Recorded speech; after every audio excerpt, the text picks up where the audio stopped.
Hi there, boys and girls. Welcome to Storytime with Mr. Riddle. Today we're going to read the story Roxaboxen by Alice McLaren, illustrated by Barbara Cooney. It's one of my favorite stories to read at the end of the year because it always makes me think of when I was younger, playing with all the kids on my street, just right up the road in a place we called the Fort. It had a whole bunch of trees and spots where you could dig in the dirt and make little bunkers and trenches and put sticks and leaves and stuff over to kind of hide. It's just a neat little place where we could play. This story makes me think of the Fort. Roxaboxen. Ready to start? All right. Marian called it Roxaboxen. She always knew the name of everything. There across the road it looked like any other rocky hill. Nothing but sand and rocks, some old wooden boxes, cactus and greasewood, and thorny ocotillo. But it was a special place.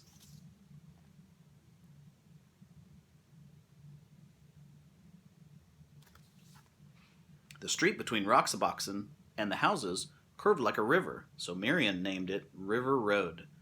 After that, you had to ford a river to reach Roxaboxen. See how it kind of curves like a river? You had to go across the river to get to the little play spot. I hope you have a special spot where you can play. Of course, all of Marian's sisters came. Anna May and Frances and little Jean. Charles from next door, even though he was 12. Oh, and Eleanor, naturally. And Jamie with his brother Paul. Later on there were others, but these were the first. Well, not really the first. Roxaboxen had always been there, and must have belonged to others long before.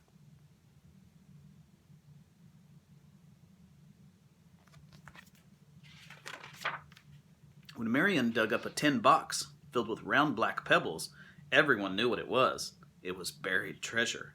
Those pebbles were the money of Roxaboxen.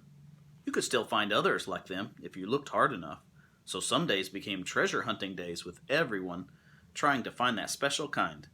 And then on other days, you might just find one without even looking. See how they're all looking for the little black pebbles? That's what they use for their money, so they can buy things. A town of Roxaboxen began to grow, traced in lines of stone. Main Street was first, edged with the whitest ones, and then the houses. Charles made his of the biggest stones. After all, he was the oldest. At first the houses were very plain, but they soon all began to add more rooms. The old wooden boxes could be shelves or tables, or anything you wanted. You could find pieces of pottery for dishes.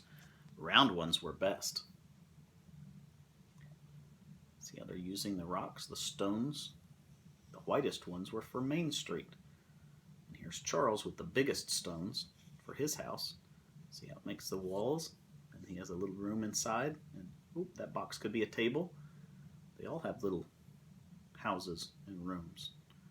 They're pretending like the walls and the roofs are there. Just pretending, just having fun. Later on, there was a town hall. Marian was mayor, of course. That was just the way she was. Nobody minded.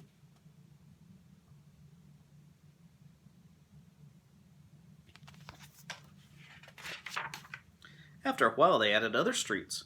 Frances moved to one of them, and she built herself a new house outlined in desert glass.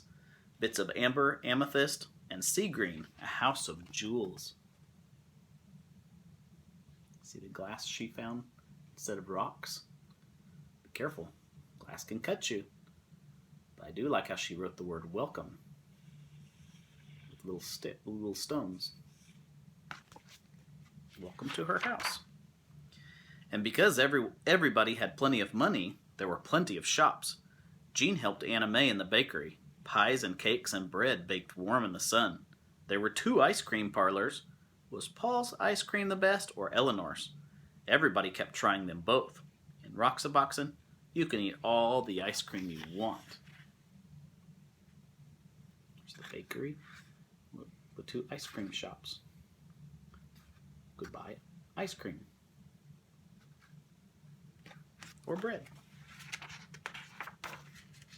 Everybody had a car. All you needed was something round for a steering wheel. Of course, if you broke the speed limit, you had to go to jail. The jail had a cactus on the floor to make it uncomfortable, and Jamie was the policeman.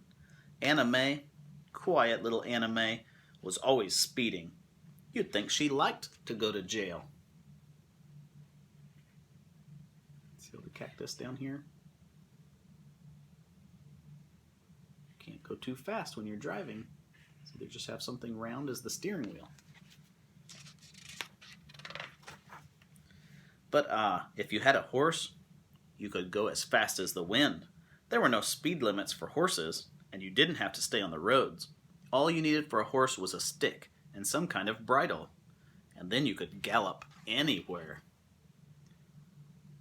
Look at all the kids galloping their horses. Looks like fun.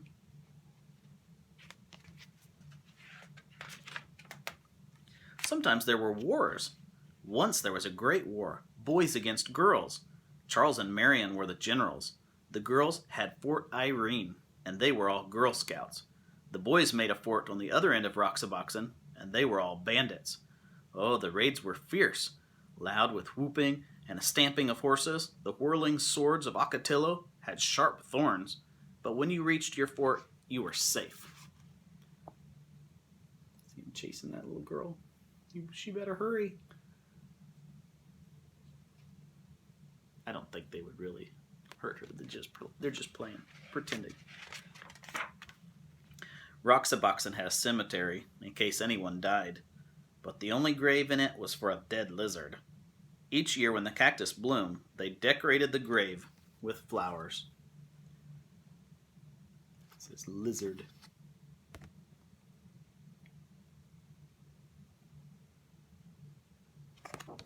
That poor collared lizard. He must have died.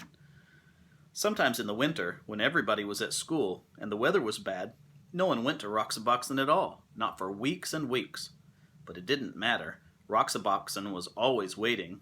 Roxaboxen was always there. And spring came, and the Ocotillo blossomed, and everybody sucked the honey from its flowers, and everybody built new rooms. Everybody decided to have jeweled windows. That summer there were 3 new houses on the east slope, and 2 new shops on Main Street. And so it went. The seasons changed, and the years went by. But Roxaboxen was always there.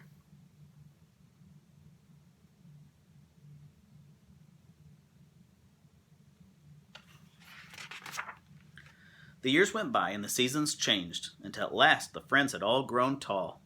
And one by one they moved away, to other houses and to other towns.